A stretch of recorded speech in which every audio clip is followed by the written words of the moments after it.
Welcome back aboard Blurred Force One with your boy Mo. And today I'm reviewing Quantum Leap Season 2, Episode 4. It's entitled The Lonely Hearts Club. It's come to you from NBC streaming on Peacock.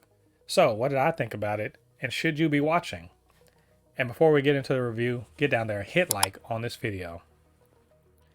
The fourth episode of Quantum Leap finds Ben in LA. Surprise. Like this place he ends up in California and LA an awful lot. But in this case, he's in the body of a young woman who is, I guess she's an assistant for a talent agency. Well, I guess you'd call it's kind of like one of those what is it, actor representation agencies, and she's an assistant, and she is assigned to a big name but kind of fading star by the name of Neil Russell.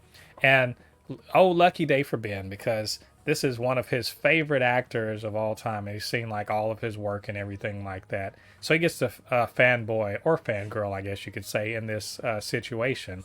And by the way, big ups to Ben for just showing up in the body of a woman and just walking on those heels like it ain't nothing. Like he's been doing it forever. I mean, Ben's just good like that. It's no big deal. He walks right into it. But this is an important leap, at least for Neil Russell, because at the end of the day, he's gonna go missing, and then in a week's time be found dead on his his sailboat to be gone, his body be found on a beach. So it's important that don't happen. Of course, Ben has to save his life, and the way he does that is to get him to go on Jay Leno. Yes, that's right, Jay Leno, because it's the year 2000. So Jay Leno is still on there, and get him on Leno so he can revive his career, and everything's all great. Problem is that he's this Neil Russell feels like, yes, maybe he could have a future, but once he gets a certain set of mail rejections and so forth, and an invitation to a wedding of his ex-wife, it all becomes too much, I guess, and he just wants to give up and he disappears. But with Addison's help, they have to find where he went so they can stop that from happening.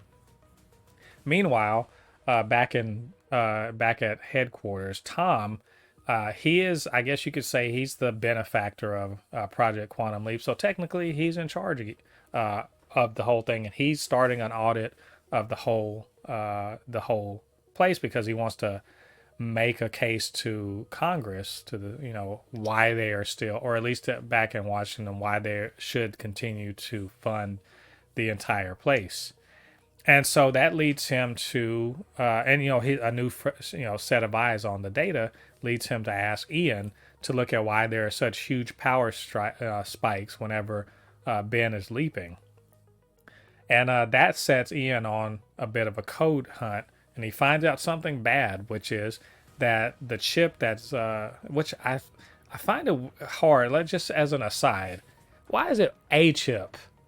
They said, Ian got, he's got a proprietary chip that's running this quantum computer.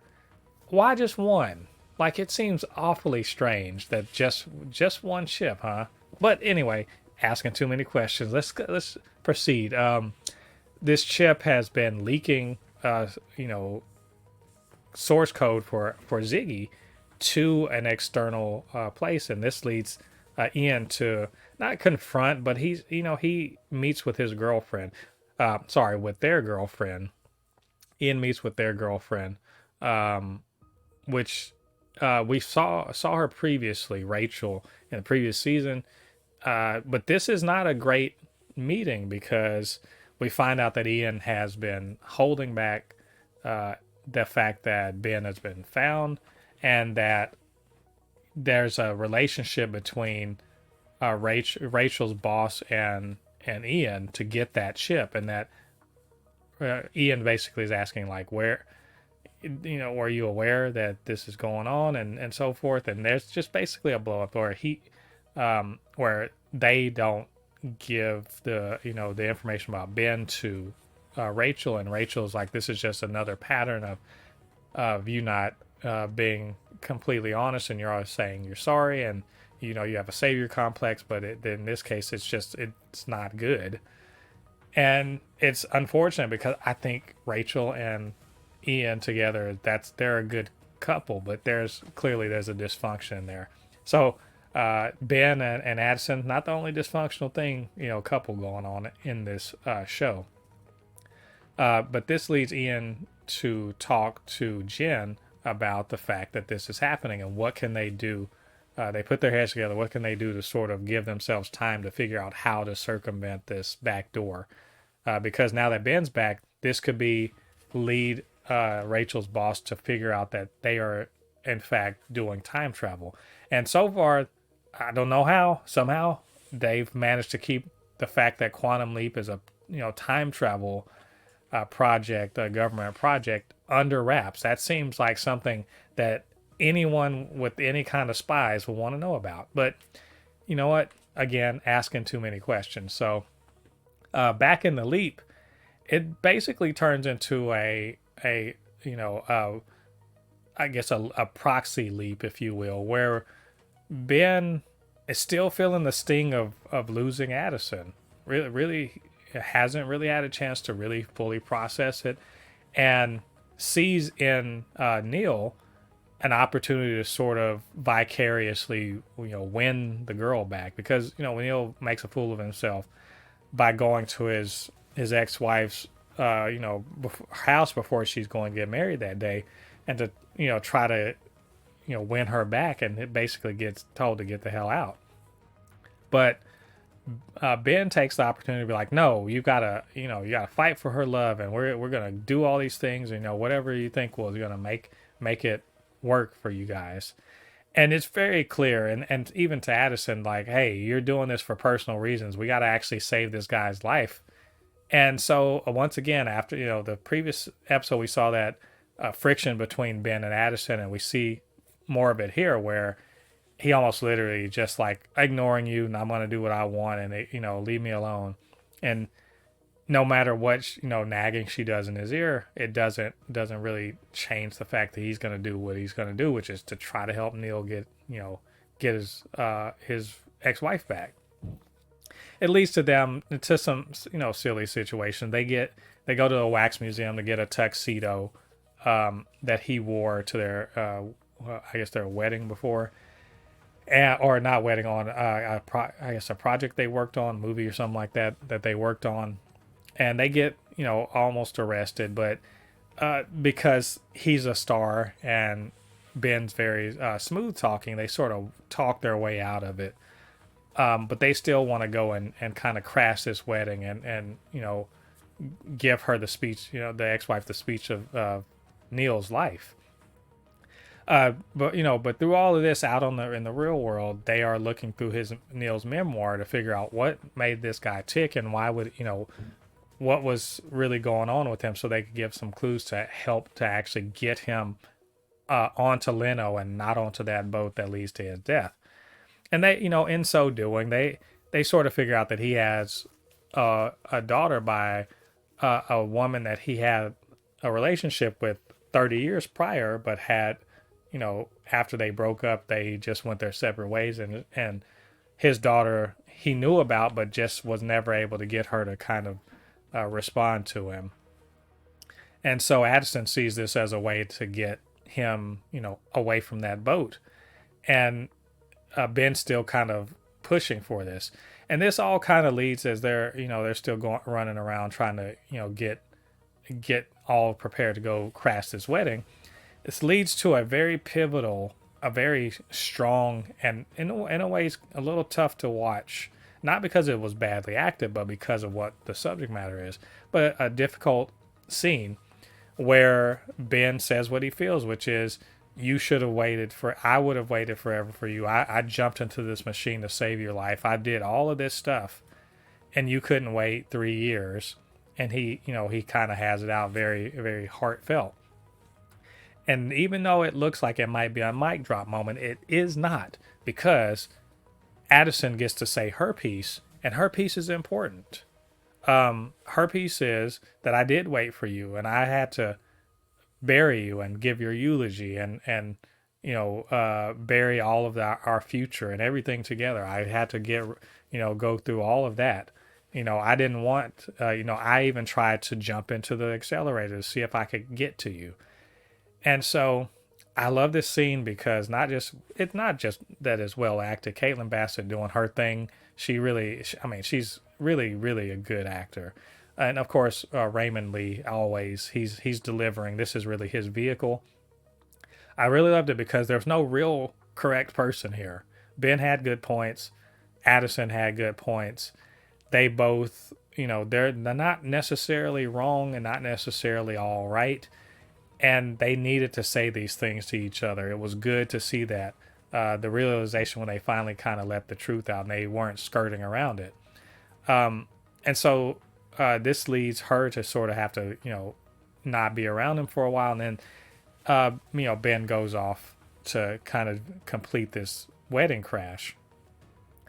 And of course, Addison is kind of conferring with Tom in the real world about what's going on. And again, this is like the worst interpersonal moment being witnessed by a bunch of people that like it happens like that. They just basically see it like we're seeing it. But at the end of it, Neil goes through with trying to crash the wedding, but his ex-wife, rather than blowing up at him like she did earlier, she gives him good loving advice, which is, I can't be your dream. You've got to find a new dream. And, you have to let go of this past and, we're not the same people. You have to move forward. This dream of yours isn't going to happen. And as much as she said it to Neil, she said it to Ben. And in that moment, Ben realizes what's going on, and Addison shows up and witnesses all of that. And it really allows them to, kind of move forward. To accept, hey, you're not wrong. You're not wrong. Even, Ian had asked her earlier, are you okay? But she's like, Ben was out of line. No, he wasn't. Addison sees where he's coming from. So they're kind of ultimately able to, Ben's able to be like, she's right. I need to move on and move forward, and not, be so hung up and focused on this, and that part of our life is over. And they managed to do the right thing, which is get Neil to his daughter so that he can reconcile with her. It's that unfortunately was rushed. It was just a rush bit, but it does happen in that moment when they are reconciling, and we find out that he lives and goes to Leno and so forth. Yay, they win. But the real pivotal moment of the end of the episode is Ben accepting, like, hey, I'm here, you're there, you've moved on, I need to move on, but I can't do that if I got to see you all the time. So he basically fires Addison as his hologram, and that's the end of the episode, which is a great mic drop. It's not a cliffhanger, just a good mic drop to just end on, as we see Addison kind of devastated by this. So I don't know if this means that Caitlin Bassett's not on the show anymore, because at least for a while, Ben clearly wants somebody else to be in the leap with him. So we'll see where that all leads. I really like this episode. I think it was a little weak at the beginning parts. It just really was leaning a lot into the silliness and of not, I don't want to call it silliness, but the lightheartedness of the leap. Even though, yes, ultimately the end of failing to do the right thing in the leap would lead to a man's death, but very lighthearted and fun. Tim Matheson doing his thing as Neil, I really like that. But it's towards the end where they really shined here. I think there's a lot of good emotional moments. We learned a lot about these characters, the way they've changed, but also seeing this kind of difficult and painful breakup between the two main characters of the show has been very interesting, that they finally kind of had it out, and Ben had to just be strong and be like, no, I can't see anymore. So I'm very, very interested to see where this show goes from here. But again, great episode. I just really thoroughly enjoyed it. But anyway, what did you guys think about this episode?